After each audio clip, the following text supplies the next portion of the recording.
Καλώς ήρθατε στο Common Pre-Check, το κεντρικό εργαλείο κράτησης θέσεων για το Fairlink στο αεροδρόμιο της Φραγκφούρτης. Με το Common Pre-Check συγκεντρώνουμε την κράτηση χρονοθυρίδων για τους χειριστές φορτίου στην πύλη 32 στο Cargo City South. Αυτό μειώνει τους χρόνους αναμονής και ελαχιστοποιεί τον όγκο της κίνησης στο Cargo City.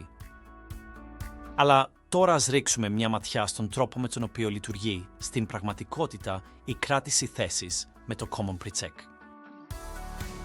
Το πρώτο πράγμα που πρέπει να κάνετε είναι να επιλέξετε τον προορισμό σας. Αυτή τη στιγμή υπάρχουν 4 φορείς διαχείρισης εμπορευμάτων που συμμετέχουν στο Common Pre-Check. Η Celebi, η FCS, η Lug και η Schenker. Εισάγετε τώρα όλα τα απαιτούμενα στοιχεία και στη συνέχεια κάντε κλικ στο Save and Send, αποθήκευση και αποστολή. Υπάρχουν 2 πιθανά σενάρια. Πρώτο σενάριο, σας ανατίθεται αμέσως μια θέση. Δεύτερο σενάριο, δεν βρίσκεται αμέσως μια θέση. Σας έχει διατεθεί μια χρονοθυρίδα. Τότε θα δείτε τώρα την ακόλουθη οθόνη. Περιέχει όλες τις σημαντικές πληροφορίες, όπως την ώρα έναρξης και τον αριθμό ράμπας. Θα λάβετε επίσης ένα SMS με όλες τις πληροφορίες.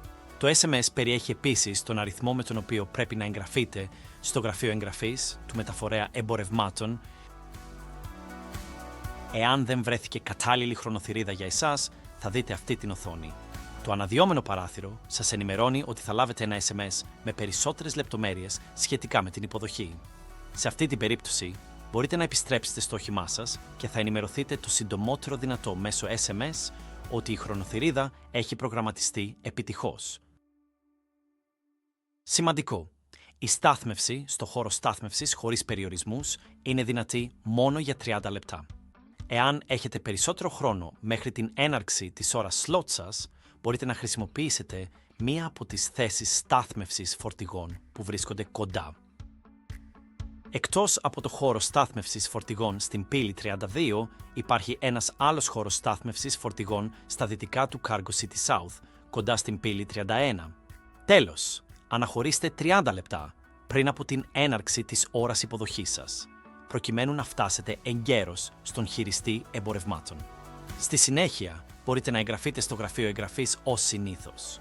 Σας ευχαριστούμε για τη χρήση του κοινού προελέγχου και τα λέμε στο Cargo City Sud.